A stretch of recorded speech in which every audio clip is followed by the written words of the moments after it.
It was Easter Sunday, a day meant for rebirth and family. But inside a quiet Kansas City home, dawn broke to a sound that would shatter every illusion of peace. 2 gunshots, echoing through a neighborhood that still believed in safety.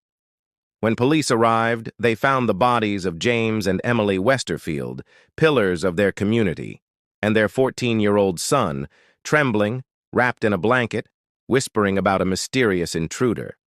But as detectives peeled back the layers of his story, they uncovered something far darker, a truth that would chill even seasoned investigators. Before we uncover what really happened inside the Westerfield home, make sure you're subscribed for more true crime documentaries that explore the darkest corners of the human mind.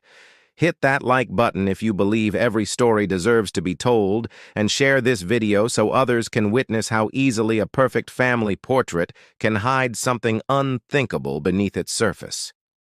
Now take a breath, because from this point on, the story only grows more disturbing. The sun had barely risen over Kansas City that Easter morning when the first call pierced the radio silence. Possible home invasion, 2 victims down, juvenile witness on scene. Officer Rebecca Chen and her partner were only 3 blocks away, sipping coffee from paper cups when they got the alert.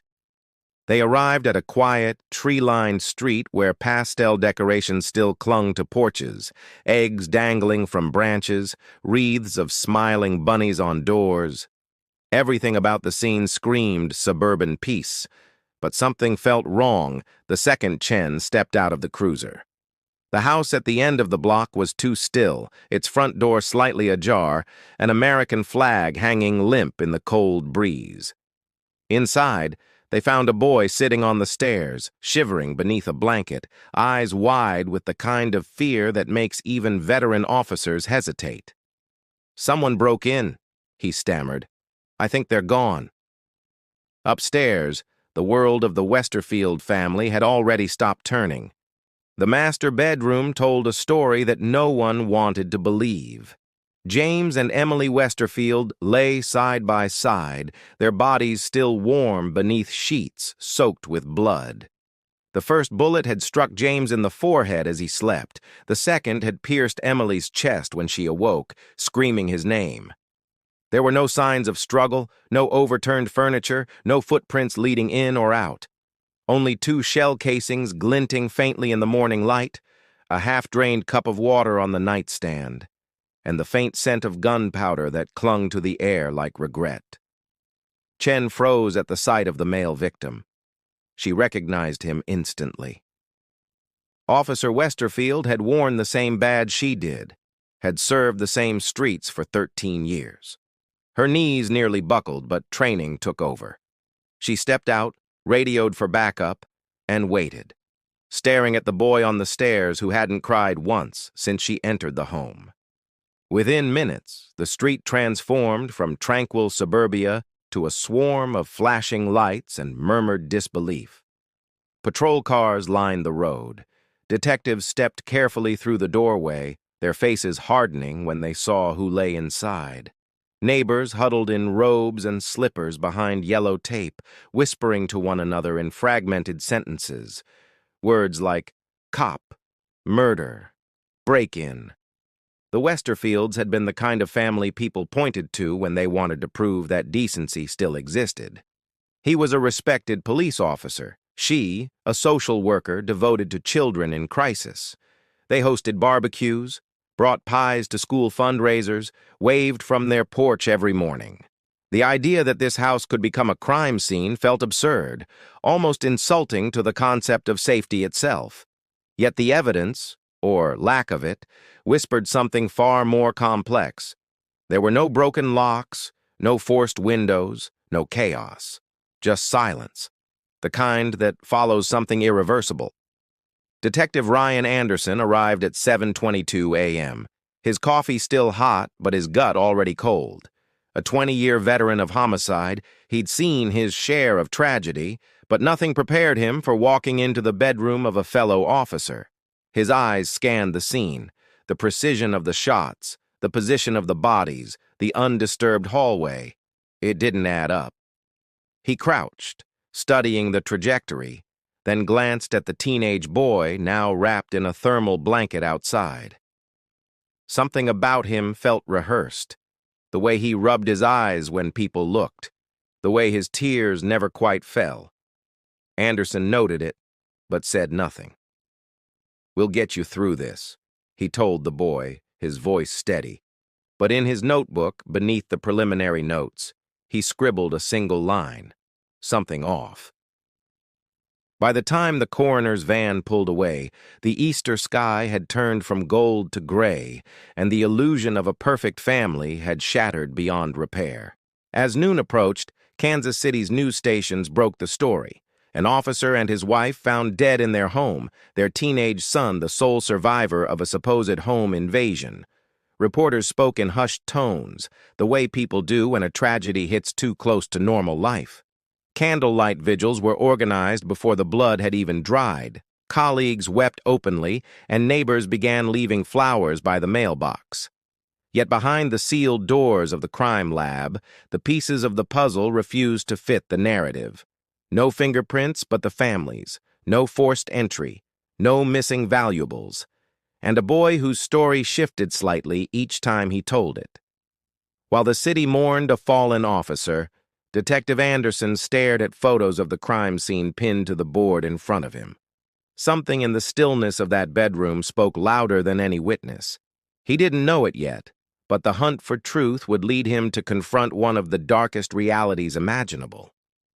That sometimes evil doesn't come from outside the home. It sleeps down the hall. Before the murders, the Westerfield home looked like something straight out of an American dream.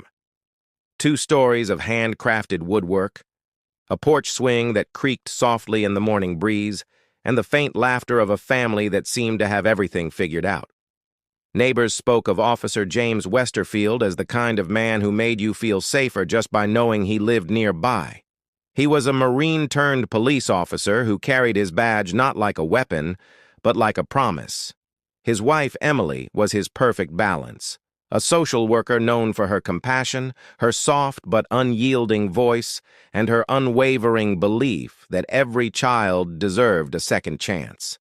Together they built a life grounded in service and love, raising their only son, Justin, in a home filled with warmth, discipline, and quiet pride.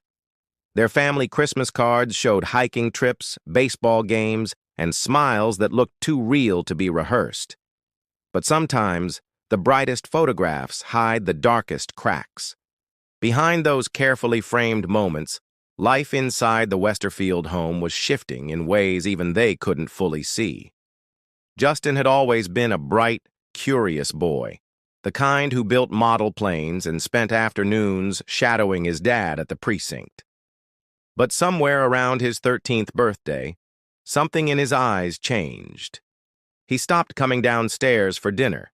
His laughter grew forced, replaced by long stretches of silence.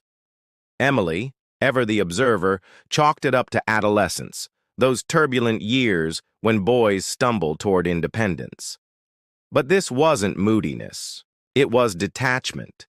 His teachers noticed it too. Assignments unfinished, blank stares during class, flashes of arrogance that came out of nowhere.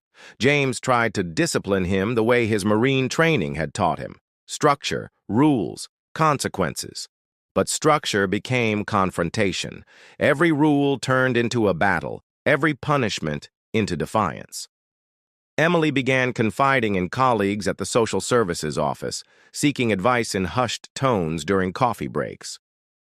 "He's testing limits," one coworker reassured her. "They all do." But Emily's instincts told her this wasn't ordinary rebellion. She had seen troubled teens before, kids hardened by neglect or abuse. But Justin's defiance came not from pain, but from entitlement. He wasn't pushing against cruelty. He was pushing against boundaries. James, meanwhile, refused to see it as anything but normal teenage angst. He still believed he could reason with his son the way he reasoned with suspects: calmly, firmly, logically. But logic doesn't reach a boy who's already rewriting the rules in his mind. The family dinners grew shorter. the smiles more strained, and beneath the surface of their perfect suburban routine, tension coiled tighter with each passing week. To the outside world, though, they remained the Westerfields, the model family. James still waved to neighbors every morning, Emily still brought her famous pecan pie to school fundraisers, and Justin still smiled for yearbook photos, though the eyes behind those smiles were colder now. Friends who visited said the house felt disciplined, always neat, always controlled, the kind of order that hides chaos rather than prevents it. The refrigerator was covered in Justin's honor roll certificates, yet his grades were already slipping. He spent more time in his room, his door locked, the glow of a computer screen replacing conversations. What no one saw were the search histories, the late-night forums, and the digital breadcrumbs leading toward something unthinkable. Behind that locked door, Justin wasn't just rebelling, he was planning. Looking back, everyone would say the signs were there, though faintly drawn between the lines of ordinary family life. Emily, exhausted but hopeful, had even scheduled a family therapy session for the Tuesday after Easter, 2 days after she would die. Her texts to a friend 3 weeks before the murders now read like warnings from a woman standing too close to a storm. "He's angry all the time. We're trying to balance giving him freedom with keeping him safe. I think James is being too strict, but I can't get through to either of them anymore." No one could have imagined that the teenage frustration filling those messages would soon turn lethal. Because in Justin's mind, freedom had already become a mission. The perfect family wasn't collapsing from the outside. It was quietly crumbling from within, one choice, one argument, one secret at a time. By the start of 2022, Justin Westerfield had grown into a boy who no longer resembled the one in the family portraits that lined his hallway. The honor roll student had become a stranger behind closed doors, distant, calculating, and restless. His teachers at Pembroke Hill noticed it first, the drop in grades, the quiet mutterings about controlling parents, the sudden fascination with adult privileges he hadn't yet earned. He was 14 but carried himself like someone twice his age, adopting a cynicism that felt rehearsed rather than learned. His father's rules, no phone after 10, no unsupervised parties, no internet without purpose, had become the framework for his resentment. His mother's attempts at gentle reasoning only deepened his disdain. Justin wanted control, independence, and the illusion of maturity, and the more his parents tried to protect him, the more he saw them as barriers standing between him and the life he believed he deserved. It started subtly, small deceptions woven into daily routines. He told his parents he was staying late at school for group projects, but he was meeting older kids at the mall instead. He began using his father's laptop late at night when the house was asleep, learning how to clear search histories and bypass parental locks. His curiosity turned into research, articles about fake IDs, tutorials on gun mechanics, and disturbing online threads discussing how to stage crimes. None of it seemed real yet, even to him. It was a fantasy, a rebellion acted out in pixels and plans. But fantasy has a way of becoming intoxicating when left unchecked. Each secret made him bolder, each lie more seamless. When James confronted him one evening about sneaking out, Justin's reaction wasn't guilt or fear. It was fury. "You don't own me," he had shouted, his voice trembling not with remorse but with outrage. That night, something in his mind seemed to crystallize. He stopped trying to win their approval and started thinking about how to live without it. His resentment wasn't just teenage angst. It was entitlement sharpening into motive. Justin watched his friends flaunt new phones, designer sneakers, and social media freedom that his parents denied him. He began comparing his life to theirs, measuring happiness in dollars and restrictions. "They're suffocating me," he complained to a friend at school. "They treat me like a prisoner." Those words would later resurface in court transcripts, proof of how early his discontent had begun to harden. He started keeping a small journal, at first filled with teenage frustrations but later evolving into something far darker. In its pages, he recorded his parents' routines, when they slept, when they left the house, what time they returned. He noted which floorboards creaked and which ones didn't. These weren't the ramblings of a child venting anger. They were the blueprints of someone planning control. Emily, sensing the shift, tried everything she knew as a social worker. Family dinners became mandatory again, curfews stricter, conversations longer. But nothing worked. When she grounded him for lying about a friend's party, Justin went silent for 3 days straight. James, growing frustrated, imposed harsher consequences, taking away his devices and allowance. What the parents saw as discipline, Justin saw as humiliation, and with each restriction, his inner world grew colder, more methodical. He began experimenting with deceit, the way some teens experiment with rebellion, learning what he could get away with, what lies held up under scrutiny. When he overheard his father talking about his locked gun cabinet one evening, something clicked. That cabinet became a symbol, the one place he wasn't allowed to touch, holding the one thing that could give him ultimate control.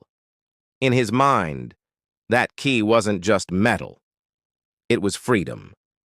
By February, the boy who once watched movies with his parents on Friday nights had become a stranger living in their house. He duplicated the cabinet key using one from his father's workbench, practiced his signature on scrap paper, and tested his fake ID design on the school library printer. It was no longer fantasy, it was practice. While his parents believed grounding and structure would fix him, Justin was already building the foundation for something unspeakable. When he stared at himself in the mirror before school, he saw not a child under rules, but a man preparing to prove he didn't need them. What he didn't realize or refused to see was that every act of rebellion was leading him not toward freedom, but toward the destruction of everything that had ever loved him. The gun cabinet stood in the corner of James Westerfield's study like a silent monument to discipline and trust. It was oak, polished to a dull sheen, with a small brass lock that gleamed faintly whenever sunlight filtered through the blinds. Inside were 6 firearms, all legally registered, meticulously maintained, and secured behind rules that James repeated to his son like scripture. "You never touch what you don't understand," he'd said once, polishing the barrel of his service weapon. But what James didn't know was that Justin had already memorized the sequence of digits etched into the key's handle, had already seen the lock's shape reflected in his father's desk mirror. What began as idle curiosity turned into obsession. Justin would stand at the study door when his parents weren't home, staring at that cabinet as if it were taunting him, the only thing in the house that refused to yield to him. By late March, his fascination had evolved into a mission. The first attempt came on a rainy Thursday afternoon when his parents were at work. He rummaged through drawers, examined keys, and traced one that seemed similar enough to the cabinet's design. He tried it, failed, and hid the evidence before anyone returned. That night, lying in bed, the frustration consumed him. To Justin, it wasn't just about a locked cabinet, it was about a locked life. He convinced himself that his parents were deliberately keeping him powerless, denying him access to something that proved manhood and control. Over the next week, he found a new plan. Using a spare key from his father's toolbox and a bar of soap, he made a mold, crude but effective enough to replicate the key's grooves. It took 3 tries and 2 broken blanks before the lock finally turned. When it clicked open, Justin's breath caught. Inside lay the weight of his rebellion, metallic and cold. He reached for the pistol, feeling its heaviness in his hands, the hum of adrenaline mixing with a quiet sense of triumph. He wasn't afraid. He was fascinated. From that moment, Justin's secret became his ritual. He never removed the weapons from the cabinet entirely. That would have been too risky. But he returned to them often, learning their feel, memorizing their parts. He read online guides on disassembly, watched military tutorials, and spent hours dry-firing into his bedroom mirror, imagining scenarios that shifted from defensive fantasy to domination. His journal entries began to change, too. Gone were the complaints about curfews and restrictions. In their place were tactical notes, 2 minutes between their alarms. She wakes first. Noise factor, minimal. These weren't the scribbles of a boy venting anger, but the drafts of a plan taking shape. To the world, Justin still looked like a brooding teen lost in his phone. To himself, he had become the architect of something inevitable. He wasn't thinking of consequences anymore. He was rehearsing control. Emily noticed the change but misread it. Justin seemed calmer lately, more cooperative, less confrontational, and she allowed herself to believe it was progress. She even told her therapist friend he's finally growing out of it. James, though cautious, softened slightly. He took Justin with him on small errands again, shared stories from work, and even hinted that if his grades improved, they might revisit the topic of responsibility, maybe even trust. But Justin wasn't listening for reconciliation. He was listening for patterns, opportunities, and schedules. When James mentioned they'd be sleeping in on Easter morning after the sunrise service, Justin's pulse quickened. It was information, a timeline. That night, while his parents slept, he opened the cabinet again and removed the same pistol his father had once used for field training.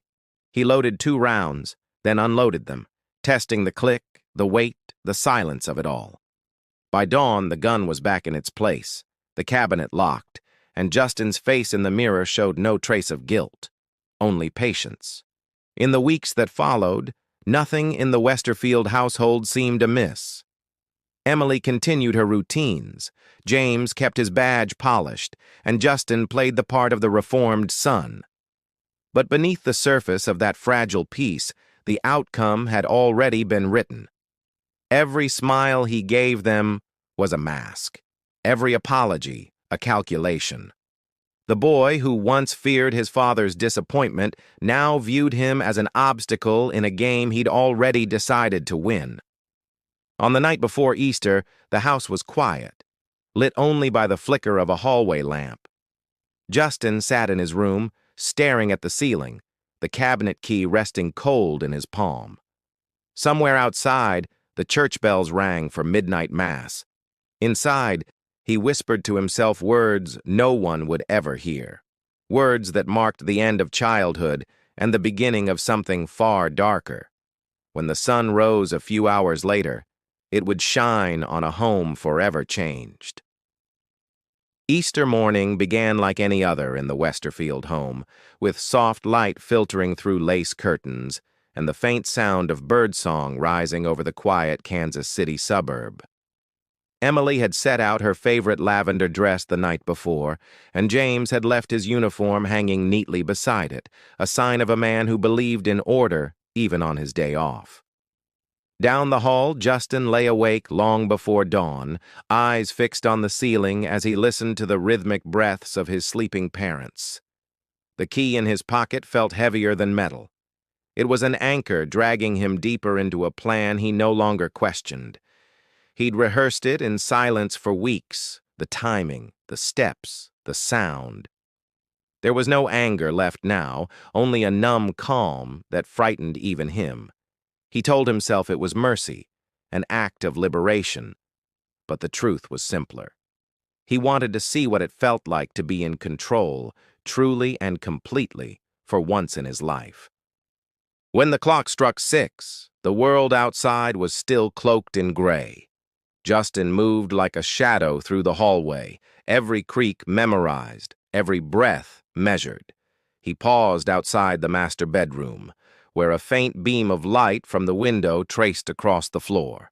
For a moment, hesitation flickered in his chest, the echo of a boy who once crawled into this same room after nightmares. But it vanished as quickly as it came. He turned the key in the cabinet with deliberate precision, retrieved the pistol, and loaded 2 rounds, just as he had practiced countless times before. In that quiet room, The sound of the chamber clicking into place felt deafening. He walked to the doorway, raised the gun, and for a heartbeat, time held its breath. Then came the first shot, a flash of light, a burst of sound, and James Westerfield's life ended before his body could even turn. Emily awoke instantly, eyes wide with confusion, gasping her husband's name, and the second shot cut her voice short. The silence that followed wasn't peace. It was hollow, final, and eternal. For a full minute, Justin stood frozen. The smell of gunpowder stung his nostrils, and the ringing in his ears seemed to stretch into infinity. He waited for something. Guilt, panic, maybe even satisfaction. But nothing came. The air was thick, still, the world unmoving. When the sound finally began to fade, he lowered the gun and stared at what he'd done. His father's eyes were still open, his mother's hand reaching toward him as if frozen mid-motion. The surreal calm that followed was worse than any storm. Justin sat on the edge of the bed, staring blankly, then looked at the clock. 6:17 a.m. The house was silent except for the faint ticking from the hallway. He stood, walked downstairs, and placed the weapon back in the cabinet, wiping it clean with one of his mother's dish towels. His hands trembled only once, not from fear, but from the sheer strangeness of how easy it had been. Downstairs, the Easter decorations Emily had set out the night before waited untouched. A basket of colored eggs, a chocolate bunny, 2 handwritten cards labeled Mom and Dad. Justin picked them up one by one, then placed them carefully in the trash. He washed his hands, changed his shirt, and sat at the kitchen table, listening to the sirens that hadn't yet begun. He'd already rehearsed his next move, the story of the intruder, the panic, the 911 call. He would be the survivor, the witness, the victim. It wasn't until he picked up the phone and dialed those 3 numbers that his hands began to shake, not out of remorse, but out of adrenaline. "There's someone in my house," he said breathlessly when the operator answered. "I heard gunshots. My parents. Please, send help." The tears in his voice were rehearsed, but convincing. When the call ended, he sat on the stairs, wrapping himself in a blanket, practicing the look of horror he imagined they'd expect. The first officers arrived 12 minutes later, and Justin's act began. He played the part perfectly, the trembling voice, the haunted stare, the boy who'd seen too much. When Officer Chen placed a hand on his shoulder, he flinched just enough to sell it. He told them the same story 3 times. He woke up to the sound of breaking glass, saw a shadow in the hallway, and then the shots. He ran downstairs, hid, waited for silence. It was believable because he had crafted it that way. Every detail, every pause rehearsed. But as the morning wore on and more officers entered the house, small inconsistencies began to surface. The glass he claimed was shattered remained intact. The doors and windows showed no sign of forced entry. Still, Justin kept his mask on. As neighbors gathered outside, whispering prayers and disbelief, he sat quietly, staring at the flashing lights, knowing that for now the world saw him exactly as he wanted them to, the broken child, not the architect of their grief. When investigators later replayed the 911 call, the first thing that struck them wasn't the panic. It was the precision. The recording began with heavy breathing, a shaky voice, and the sound of a door creaking open. "There's someone in my house," Justin whispered, his tone just the right balance of terror and control. He hesitated long enough to sound believable, then added, "I heard 2 gunshots. I think my parents are dead." The dispatcher's calm voice guided him through the call, asking him to stay hidden, to keep quiet, to describe what he'd seen. He followed every instruction perfectly, never stuttering, never losing focus. His breathing rose and fell in deliberate rhythm, almost cinematic. At the end of the call, the dispatcher assured him help was on the way. "Are you safe?" she asked. There was a pause, just long enough to seem real. I think so, he said softly. It was the kind of performance only someone who had practiced fear could deliver. When the first responders arrived, they found Justin sitting at the base of the stairs, the phone still clutched in his hand, a blanket draped over his shoulders like a costume of innocence. His wide eyes darted between the officers as though searching for protection. He was tall, he told them, his voice trembling. He wore a hoodie. I couldn't see his face. Officer Chen's heart ached for him. She saw a traumatized boy who had just lost his parents. She didn't notice the way his eyes occasionally flicked toward the hallway, toward the study where the weapon sat locked away again, polished clean. Paramedics passed by with stretchers, and Justin's expression never changed. No tears, no outbursts, just quiet shock. The crime scene technicians whispered to one another in disbelief. No broken glass, no signs of forced entry, nothing missing. Maybe he came in through the back, Justin offered quickly when he overheard them, filling the silence before anyone asked. His tone was eager, helpful, but not panicked. Even then, something about him felt rehearsed. The detectives questioned him that afternoon at the precinct, away from the flashing lights and chaos of the scene.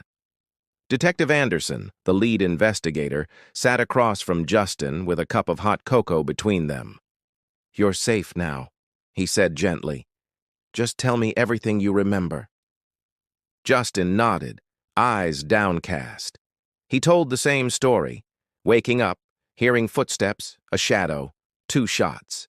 He described the intruder as tall and slim, wearing black, but each time he was asked to recall details, the image shifted slightly. One moment the hoodie was gray, the next, it was dark blue. "Did you see the face?" Anderson asked.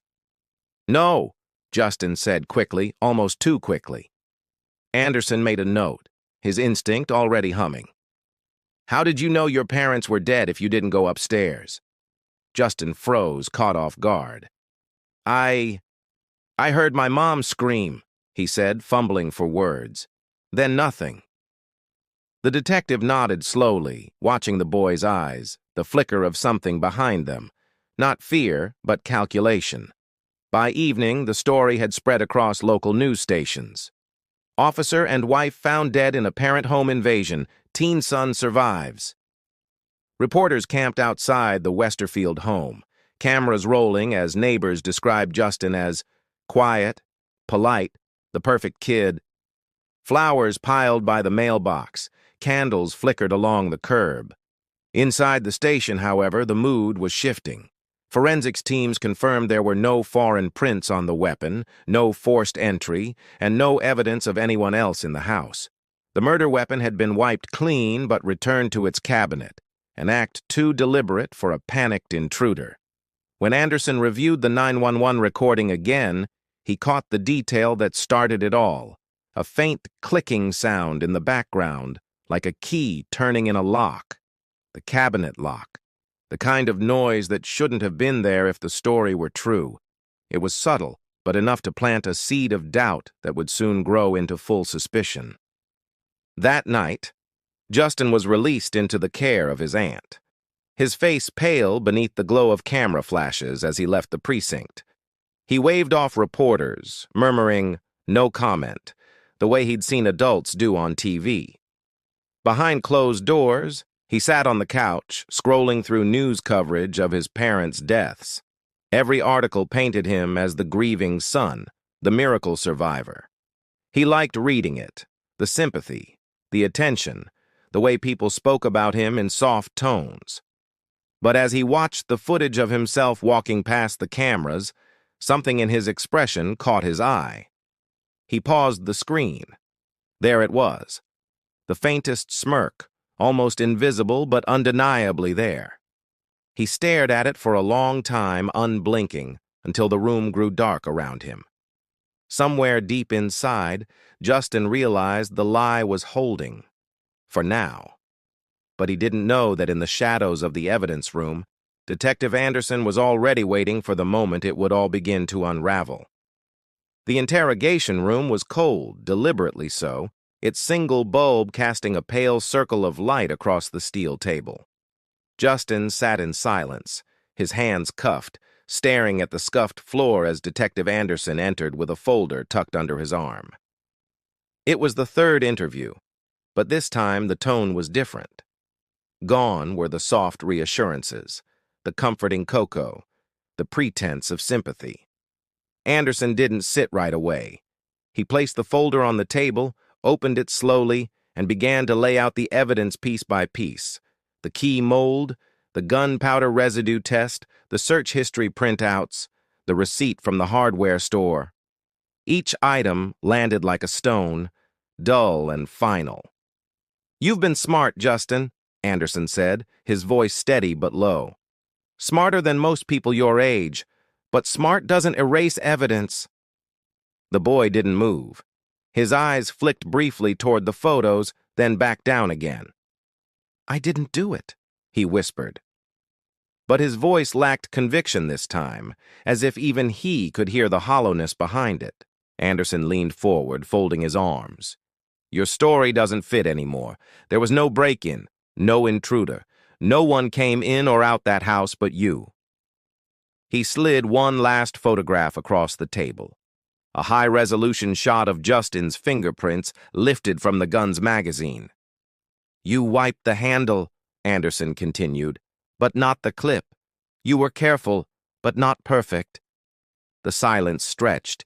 The air seemed to tighten, the walls closing in around the boy.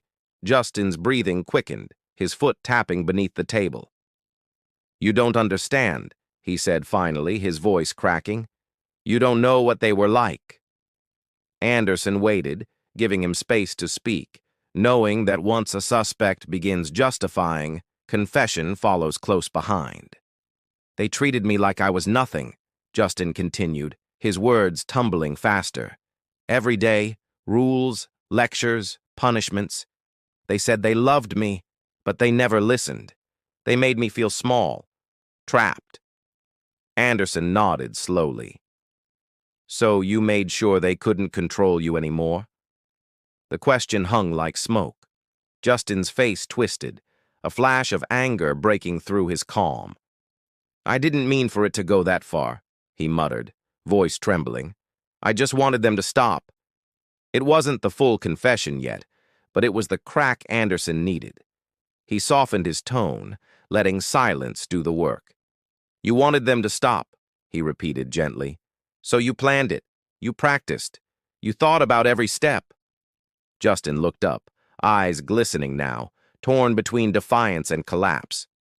"I didn't plan it like that," he whispered. "It just happened." Anderson slid the timeline of his internet searches toward him, the fake ID tutorials, the gun cabinet diagrams, the staged crime guides. "It didn't just happen, son," Anderson said quietly. "You rehearsed it for weeks." Justin's lips trembled.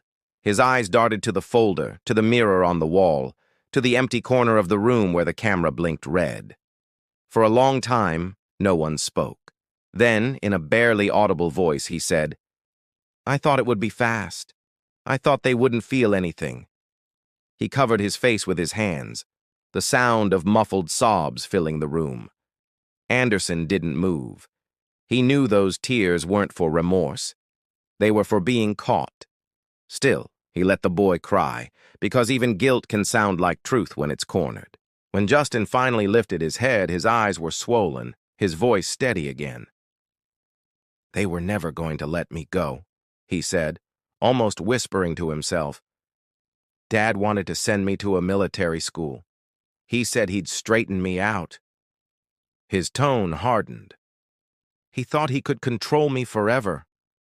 Anderson wrote down every word, not interrupting. "So you took control," he said finally.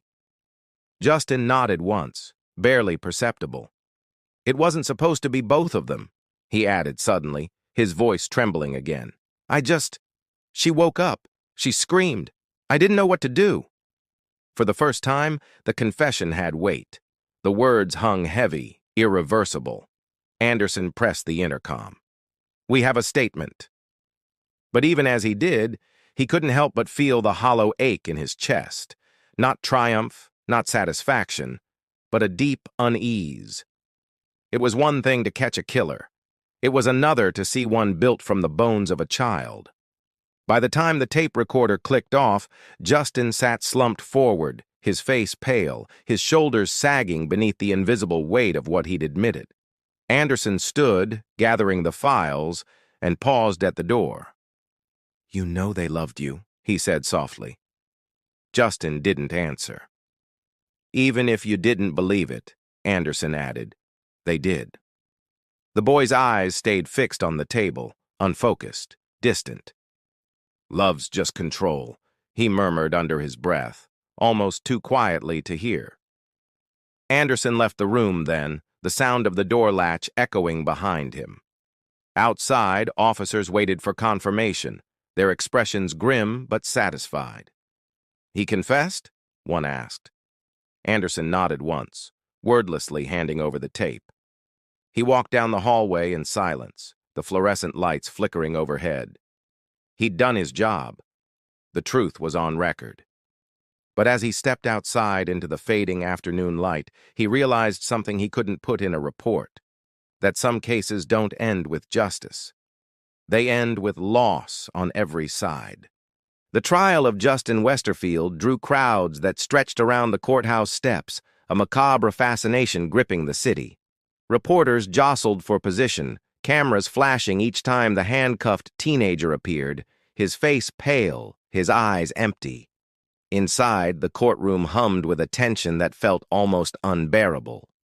Rows of citizens sat in stunned silence, parents clutching their children's hands, struggling to reconcile the boy before them with the monstrous act he'd confessed to. The prosecution called it calculated murder, the cold execution of two loving parents by a son who'd lost his moral compass. The defense called it tragedy, the unraveling of a child's mind under the crushing weight of pressure and control. The truth, everyone soon realized, lay somewhere in the space between those two versions, a space no one wanted to step into. Judge Halvorsen presided with the gravity of a man who understood the case would echo far beyond the courtroom walls. From the very beginning, the prosecution built its argument around intent. They laid out Justin's internet searches, his journal entries, the receipts, the fabricated break-in, each detail a nail sealing the coffin of innocence. Prosecutor Dana Colburn spoke with measured precision, her voice both firm and haunting. "He planned this," she told the jury, pacing slowly. "He studied how to kill. He researched how to deceive. He wiped the weapon clean and staged his own trauma. That is not impulse. That is intent." She paused, letting the silence settle. And at 14 years old, Justin Westerfield understood exactly what he was doing. The evidence projected on the screen left little room for doubt. Each timestamp, each diagram, each photograph of his parents' bedroom painted a picture of methodical control. The jurors shifted uneasily in their seats, and more than once a spectator had to leave the room, unable to stomach the clinical dissection of what had once been a family's sanctuary. The defense countered with emotion. Attorney Paul Renner, gray-haired and weary-eyed, spoke of brain development, adolescent psychology, and the fragile architecture of a teenage mind. "This is not a monster," he said softly, gesturing toward Justin. "This is a child, a confused, isolated boy who made a catastrophic mistake. His actions were horrifying, yes, but they were not born of malice. They were born of misunderstanding, of fear, of the inability to process the magnitude of his choices." He called to the stand psychologists who explained how the prefrontal cortex, the part of the brain that governs impulse control and judgment, isn't fully developed until the mid-20s. They spoke of emotional immaturity, peer pressure, suppressed trauma. They painted Justin not as a cold killer but as a cautionary tale, a product of neglect disguised as discipline. Yet, for all their arguments, the facts loomed unyielding behind them. Justin had planned, practiced and executed the murders with a precision few adults could match. The defense's plea for empathy clashed violently against the unshakable weight of evidence. As the trial dragged on, the courtroom transformed into a theater of moral debate. Talk shows dissected every angle. Social media divided itself into camps, those who demanded life without parole, and those who saw rehabilitation as a possibility. "He's just a kid," one commentator said. "Kids can change." Others replied coldly, "Tell that to the 2 people he buried." Through it all, Justin sat motionless, expression unreadable. He rarely looked up, except when photographs of his parents were shown on the screen. Then, for brief seconds, something flickered behind his eyes. Not guilt, not sorrow, but recognition, as though he were remembering an event rather than mourning it. Detective Anderson testified midway through the second week, his voice steady but weighted. When asked how he felt about arresting a 14-year-old, he replied, "I don't think of him as a child or an adult. I think of him as a choice, and choices have consequences." His words rippled through the room, landing with the quiet authority of truth. When the closing arguments came, the courtroom fell into an almost sacred silence. Colburn's voice trembled slightly as she faced the jury one last time. James and Emily Westerfield devoted their lives to helping others, to raising a son they believed in. They gave him love, opportunity, and trust, and he repaid them with bullets. She turned toward Justin. He was not a victim of circumstance, he was the author of it. Renner followed, his tone somber, his words pleading. "If we condemn this boy to die in prison, we kill the possibility of redemption. Justice without mercy is vengeance in disguise." The jurors withdrew, 12 faces pale with the burden of judgment. Hours passed. Outside, the crowd grew restless, the air thick with whispers and prayer. When the doors finally opened and the verdict was read, the world seemed to hold its breath. "Guilty," the foreman announced, voice breaking. The sentence, life imprisonment without the possibility of parole. Gasps echoed through the room. Emily's sister sobbed openly. A man in the back shouted, "He deserves worse." Justin didn't flinch. He simply stared forward, his lips tightening as if to suppress a smile or a scream. No one could tell which. Judge Halverson spoke the final word softly, almost like a benediction. "You'll spend the rest of your life behind bars, Mr. Westerfield. May you one day understand the weight of what you've done." As the bailiff led him away, Justin turned once toward the gallery. His gaze lingered on Detective Anderson, who met his eyes without a word. For a fleeting second, something human passed between them. Sorrow, maybe, or the quiet recognition that justice, when it comes at such a cost, leaves no one untouched. The transfer to the state correctional facility took place before dawn, under a gray sky that matched the weight of the moment. Justin Westerfield, once the boy whose face filled every screen in Kansas City, now sat shackled in the back of a transport van, wrists and ankles bound, his orange jumpsuit stark against the dull metal interior. He stared out the small, wire-screened window as the city passed by. The streets where he'd ridden his bike, the diner his mother used to take him for pancakes, the police precinct where his father once stood proud in uniform. Every landmark blurred into memory. For the first time since his arrest, Justin seemed smaller, the arrogance replaced by something quieter. Not regret, but recognition. The destination ahead was no longer abstract. It was concrete and steel, a place where time no longer moved forward, but folded in on itself. The officers escorting him said nothing. They'd seen hundreds of prisoners before, but never one this young, this eerily calm, as though he were heading toward a future he'd already accepted. Inside the correctional facility, the noise was constant.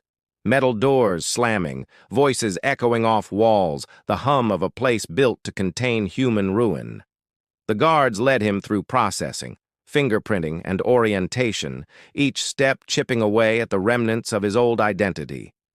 The boy who once sat in a suburban living room surrounded by Easter decorations was now inmate 102749. During intake, a counselor asked him if he had anything to say before being placed in solitary for observation. Justin hesitated only briefly. "I just want it to be quiet," he said. The request hung heavy in the air. They placed him in a single cell, a narrow rectangle of concrete with a cot, a sink, and a slit of light from a window too small to see the world through. At night, he lay awake listening to distant shouting, the clang of doors, the endless hum of ventilation. It was the silence he'd asked for, but it came with no peace. Just echoes, the kind that replay gunshots long after the sound has died. Outside those walls, the world moved on, but not easily. The Westerfield murders became a reference point in debates about juvenile justice. Was a child capable of irredeemable evil, or was he the product of systemic failure? Talk shows, lawmakers, and psychologists weighed in, using Justin's name as both warning and weapon. For Detective Anderson, the case had ended on paper, but never in conscience. He visited the graves of James and Emily twice that summer, standing in silence, unable to pray. He thought often about the final words of the judge. "May you one day understand the weight of what you've done." The truth was, Anderson didn't know if Justin ever would. Sometimes he wondered if the boy even had the capacity for it. Other times he feared he did. That understanding might one day come too late, when remorse no longer mattered. The detective retired a year later, the file still sitting in a locked drawer of his desk, marked with one word: control. Back inside the prison, time dissolved into sameness. Days turned into weeks, weeks into months. Justin adapted quickly, earning a reputation for quiet obedience. He kept to himself, read voraciously, and spent hours sketching in a worn notebook that no one else was allowed to see. Counselors noted his intelligence, his eerie calm, his ability to charm when he chose to speak. Yet beneath that surface, they sensed something unresolved, a void too deep for therapy to fill. During one session, a psychologist asked him what he thought about when he was alone. "I think about what it means to be free," he said. "Sometimes I think they're freer than I am, and sometimes I think I am."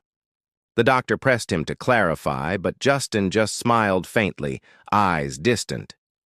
Those words, recorded in a routine session note, would later be quoted in criminology studies analyzing juvenile psychopathy. To some, he was a case study. To others, a tragedy. But to Justin, he was simply what he'd always been, the one in control of his own story, even if the ending was written in chains. Years passed, and the Westerfield case faded from headlines, replaced by new horrors, new debates. Yet in Kansas City, the house on Maplewood Avenue remained unsold, its paint peeling, its windows boarded. Neighbors said they still saw lights flicker inside sometimes, though the power had long been cut off. Some swore they heard faint voices, a mother calling her son's name, a father's steady baritone replying. Detective Anderson, now an old man, once drove by on an autumn evening and stopped his car at the corner. He sat there for a long time, watching the house through the windshield, the porch swing still creaking in the wind. He thought about the boy who had destroyed his family, and the family that had raised the boy. In the end, he realized justice had no victors. There was only survival and silence. The case had begun with the illusion of a perfect family and ended with the sound of a gun. But somewhere in between lay the part no one wanted to face. That love, when twisted by control and resentment, can become something unrecognizable. And so the story of Justin Westerfield faded into the cold archives of American true crime. Another headline in a long history of broken homes and unanswered questions. His name surfaced occasionally in documentaries, his case cited in lectures about moral development and punishment. But the people who lived it, the detectives, the lawyers, the teachers, carried its shadow quietly. In the end, the boy who thought freedom meant power learned that control without compassion is just another kind of cage. Behind the walls of his cell, the silence he once desired became endless, swallowing the echoes of the life he destroyed. And in that silence, the question lingered. Not whether a child could understand evil, but whether the world ever truly understands how it creates it.